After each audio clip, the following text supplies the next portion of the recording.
Hey guys, welcome back to All Things Knives. It's your host Fletcher, and today we are doing the long-awaited, and personally for me, anticipated review of Cpm M4 blade steel. Alright, so just to show you guys, to recall, I carried these four knives. This is a custom fixed blade from BGM Knives. It is his Javelin model. I also did a cardboard test on this guy, okay? We have the Spyderco Gil Bradley 2 from Taichung, Taiwan in Cpm M4. We have my Spyderco Pair 3, also in Cpm M4. And I have two of these guys, but I believe I carried this one, and it is in Cpm M4. All right, let's get into what is Cpm M4. So let's put these guys off to the side. Give a little introduction, and then we'll get into use and thoughts. Okay, so Cpm M4 blade steel. Its composition is 1.40 to 1.42% carbon. It's got 4% chromium, 4% vanadium. It's got 0.5% of silicone in this instance. 0.06% sulfur. I will say that the sulfur, the phosphorus, and the manganese, these all look like they're trace amounts, except for the manganese could be somewhat left over. I don't think they additionally, purposefully added it in. So we're not going to talk about those much. 5.50% tungsten and 5.20% molybdenum. All right. Basically, if you look at this, you can tell that M4 is basically a high-speed, hot hardness tool steel. You can temper it, I believe, at ranges close to 1,000 degrees Fahrenheit. Could be wrong on that. But with the tungsten and the molybdenum addition, it is made to withstand higher heat temperatures. An example of this is actually 154 CM. The reason it has a molybdenum addition is that the old, I believe it's 52-100 ball bearings were melting in jet engines, and so that's how that steel came about. And so the molybdenum and the tungsten should help with it maintaining hot hardness. Vanadium, chromium in this instance, if I had to guess, mainly going into carbide. For the chromium, it doesn't rust right away, so I'm going to say that there probably is some free chromium in solution. And then 1.4% carbon, that's a healthy amount. That's a healthy amount for sure. So, looking at Knife Steel Nerds, the toughness for it is 12 foot-pounds at around 62 HRC, right? So that's about where this guy's at, is the 62, 63 range. It'll have approximately 12 foot-pounds, and I believe at the 60, slightly over the 60 HRC range, it is 15, which is a lot. That's, according to Laren, the toughness scale that he uses is logarithmic, meaning it's not exactly a, 6 is exactly 1 greater than 5. The lower the numbers, you start increasing. Great, so 2 to 4 is going to be a greater increase than, say, from 21 to 30. Okay. Edge retention. So I'll give you guys the Catra. It did approximately 575 millimeters at 61.0 HRC. And for cardboard, various HRCs from 62 to 63 is what most manufacturers aim for. Over 300 feet, close to, most of what I saw was 330, 340 feet. This stuff that I got from John, I think if I had to guess, because the geometry is so thin on it, it did 430. I think it did 430 feet. If I'm remembering correct, it did over 400, I remember that. which is quite impressive. And a lot of that was working edge. The working edge just wouldn't die. Okay, so from this we can tell that with a 4% vanadium addition, right, at higher Rockwells, most of your knife companies are going to run them at 62 to 63. Some will run it around 64. Some will even run it lower than that, depending on what traits they want. Toughness versus edge stability and edge retention. Okay. So this is going to be a tool steel, right? A non-stainless tool steel. Technically all knife blades they're tool steels. They're just stainless, whether they're stainless or not. With a high vanadium addition.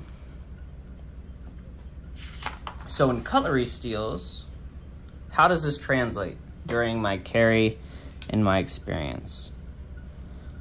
All right, so taking the Benchmade, for example, you pay around $200 for this guy because it's an exclusive with G10 and M4.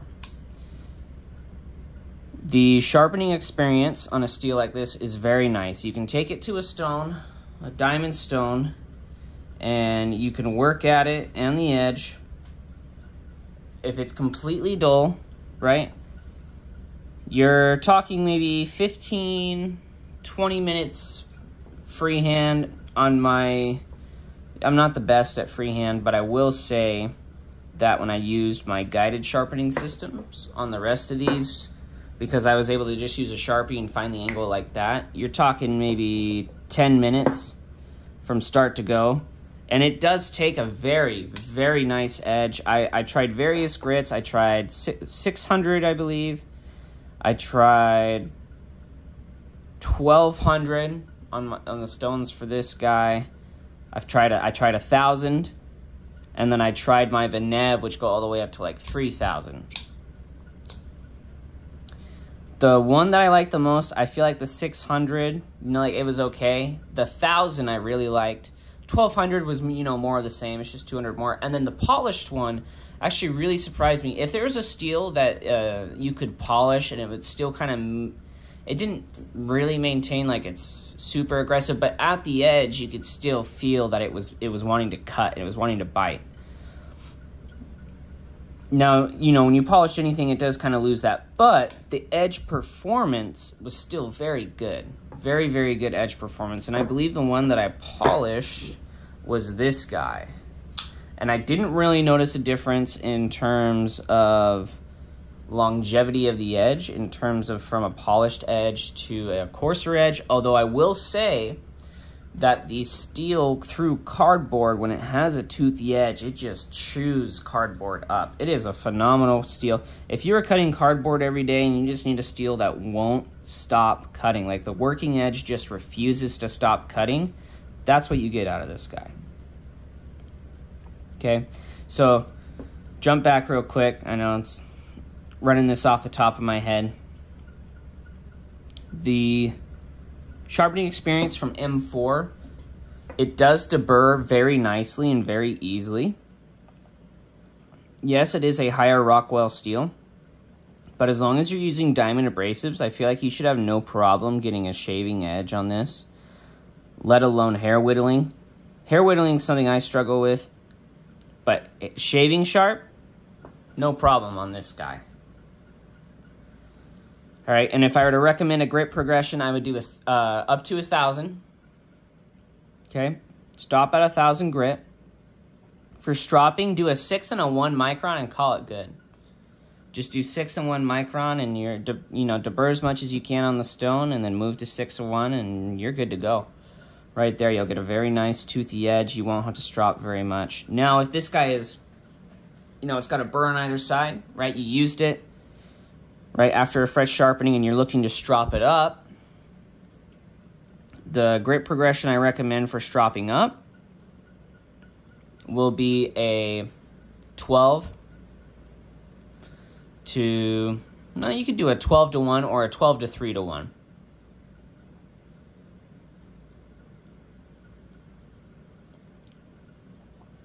In terms of, right, so I gave you the stropping. If you've used it a little bit and it's already kind of dying out. Let's take a look at another one of these. So for this this one, for example, did strop back very easily. So did the other ones. I did a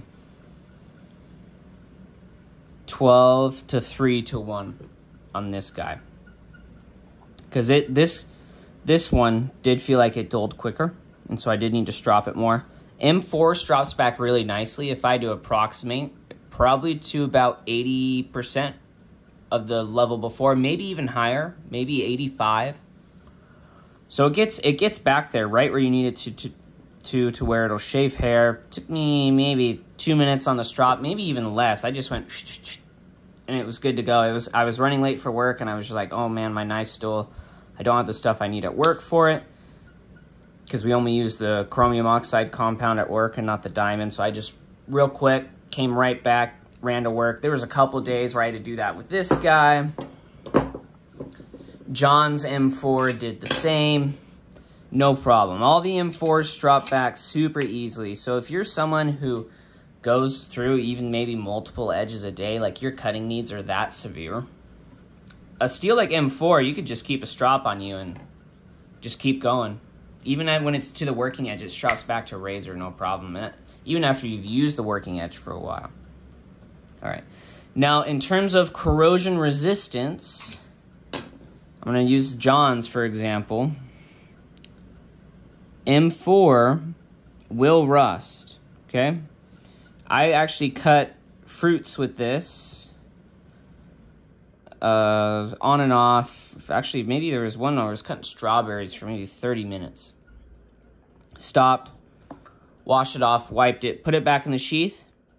Only thing that happened, I don't know if you can tell, but this has got a little bit of a bluish hue to it. That's just Sharpie from when I tested it. It's got a little bit of a bluish hue to it right there. That's from all the strawberry juice, so it never rusted. What did rust, one spot, I was able to get it out super easy. I put it in the sheath, and I think I hadn't quite dried it off all the way, and I opened up the next day, and there was a little spot right there. Came off, no problem. These are all from when John gave it to me. I'm thinking this may be splashing from when he dipped it. All right, so, another thing. In the coating, it's fine. Where you'll get some rust, see if I can show you guys, it's like right there, or on the butterfly. You can probably see the butterfly is a little discolored. That's where you'll, and in your pivots. So with M4, keep your pivots lubed, okay? Keep them nice and oiled. Your sheath, if you're gonna store it, oil it, then throw it in a sheath, because it will corrode. One that I had was I used this at work, and then I threw it back in the sheath, and then a month later, I came back, and there was this rust spot right there. And so that's the kind of patina it'll take if you use Barkeeper's Friend or anything like that. And it does, I mean, you can probably tell that this knife is patinaed. You can probably see like the dark clouding. M4 does take a nice patina, but it will also rust. So keep it oiled. If you have an M4 knife, every once in a while, clean out the pivot. Same thing with this guy. You know, it's got some patina on it too, but it adds character to the knife, especially if you pair it with something like this. Okay. So we've got sharpening, corrosion resistance. Let's talk about edge retention. So all of these held their edge relatively the same. The only one that I feel, so all of these are fine. Benchmade's M4, stellar, great experience. Spyderco's M4, amazing experience. John's M4, amazing, same thing. Even pulling in and out of the sheath didn't really ruin the edge, which I'm actually very impressed about. The only one that I feel like I wasn't really satisfied with was this Taichung M4. And here's why. The edges just felt like they just died that much faster. Like the fine edges felt really similar. It felt like the working edges just kind of gave out. Like the edges just dulled a lot quicker. And here's something else I noticed with M4. You'll use the edge, and then it's like pieces of the edge die, right, when you're testing it on paper. But then that you'll test the section. So like you'll use this whole section, right, from here to here. But there'll be like a piece here that won't cut paper. This will still cut, and this will, like this tiny section the length of a human hair won't cut, and then this here will cut. I noticed the weirdest thing that it would do that. Like this area here would just have a problem cut. Like it's like, I guess I would explain it as like, I guess microchipping as it goes along. Right? So like this area, maybe the size of a human hair, and then the rest of the edge was fine, and then like another area here the size of a human hair, and then the rest of the area was fine. It really kind of baffled me as I would, because I'd go to see if it was still good to go, and I'd get a snag. I'd be like, okay, and then I would do like 10 times no snag. And then the same thing would happen again, 10 times no snag. So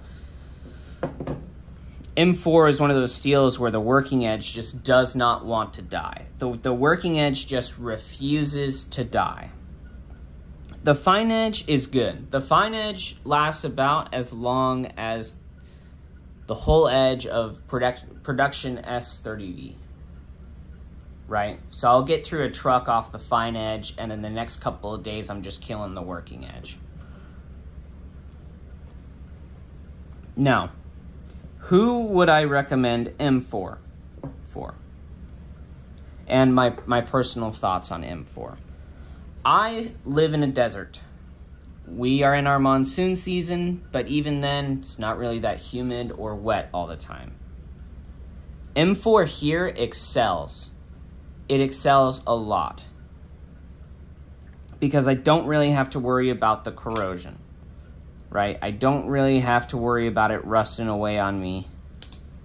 Right? But I also sprayed my stuff with EDCI. Okay?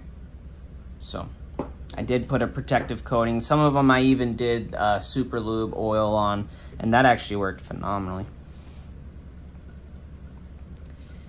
So there is that rust problem. But if you're someone who is cutting a lot of material in environments where you go from cutting this to 1 second to accidentally nicking a, you know, something metal or glass or ceramic, and you don't want to have to worry about your knife chipping out on you, you know, just from simple accidents like that, then M4 is an excellent choice. The only time I would not recommend M4 to somebody is if they told me they live in a very humid, salty environment. Now, to remedy that, there's several things you could do. Oil your knife and put a coating on it. Those two, even if you have a coating on it, still kind of oil it, oil the pivot. Now, if you did those and you were on top of it, I would have no problem recommending M4.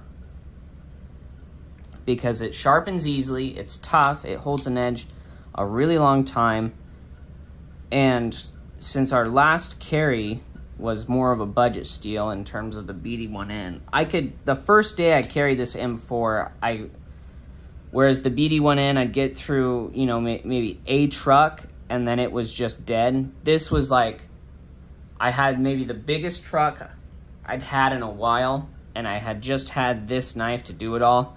Busted it out, and then I went to go grab a sheet of paper and went, and I was like, that is nice. And I could feel the fine edge lasted longer too over a budget steel like BD1N. So if you do end up having to pay more for a steel like M4, don't feel bad about it. You really are getting an increase in performance, and I really do love this steel. Sharpens nicely. It's tough. You know, I had a customer drop this on concrete and basically ruin the tip of my knife, and then I basically was able to sharpen it out, and now I have a tip again. Like, it didn't completely kill the tip because of the M4. Like, it fell 6 feet tip first onto concrete. I think I even hit staples. I scraped on plastic, getting stickers off, and on metal too, actually. This is where M4 was really awesome. I was scraping on metal to get stickers off, and the edge just kept going. So it's the type of steel that you can do stuff like that, and it's very forgiving. really the only way it's not going to forgive you is if you put it in a salty environment, because it will rust. That is the only downside of this steel, and I think that is, it's definitely a top 5 steel for me. And the only reason I think that a steel like Crewwear, just, you know, because they have similar edge retention, if Crewwear might not be a little bit more, is the reason I like Crewwear so much is it's even better in terms of corrosion resistance than this. You know, and M4 is still no slouch. I could cut acidic fruits in it, and as long as I wash it off, it didn't patina right away. It didn't rust on me. And if it did patina, it was very slight and over time, which was very nice. Overall, M4, definitely loving it more than the BD1N. Like I said, it's a top 5 steel. I definitely would put Crewwear a step above it in terms of ease of sharpening and the edge it takes. But M4 really is nice in terms of the way that it's used, and it's used more frequently in the industry over a steel like Crewwear. So it's more widely available. If you haven't picked up a knife in M4 and you feel like you'll be able to take care of it and maintain it, please do. This is phenomenal. I talked to John. I think he's going to start offering the M4 soon, you know, especially after my testing results. I sent him photos of how the patina was forming and any problems I had. And he sounds really excited to get M4 in your guys' hands. And I'm excited to continue to use these knives because this and Rex 45 are tied in terms of my top 5 steels. So, as always, guys, thank you for watching. Let me know your experiences with M4. If you feel like I didn't touch anything in this video, just shoot a comment down below. I'm more than willing to answer your questions. M4 is definitely a 5 out of, you know, maybe a 4 out of 5 steel for me. 4 out of 5 stars. Definitely recommend it. Really loved it. As always, guys, thank you for watching, and stay sharp.